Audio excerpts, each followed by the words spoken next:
शिकार होती हैं एक जाली आमिल की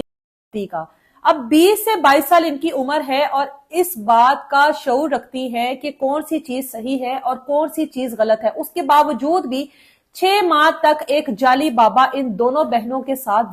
करता रहा, सिर्फ इस बात के लिए कि तुम दोनों का रिश्ता एक अच्छी जगह पर करवाऊंगा, ऐसी जगह पर रिश्ता तय करवाऊंगा कि उसके बाद तुम लोग अपनी जिंदगी जो है ऐश की जिंदगी गुजारोगे। आज से तकरीबन 2 साल पहले इनकी एक बहन है जो कि शादीशुदा है और अपने ससुराल वालों के साथ झगड़ा करके घर आती है।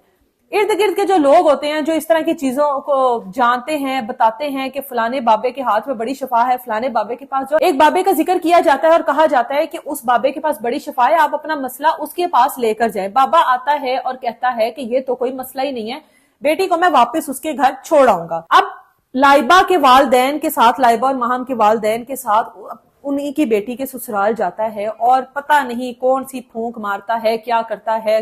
अंदर जाकर उनके पैरों को हाथ लगाता है, मिन्नत समाजत करता है, क्या करता है कि उनकी जो बहन है उसका जो घर है वो दोबारा से बसने लग जाता है, यानी कि वो अपने घर में ठीक ठाक तरीके से बसने लग जाती है। अब लाइबा और माहम जो है इनकी शादी नहीं हुई और बाबा जो है अब इनके घर में आता है और इनकी वालदा को कहता है कि इनके रिश्ते भी मैं ही करवाऊंगा और बहुत अच्छी जगह पे करवाऊंगा।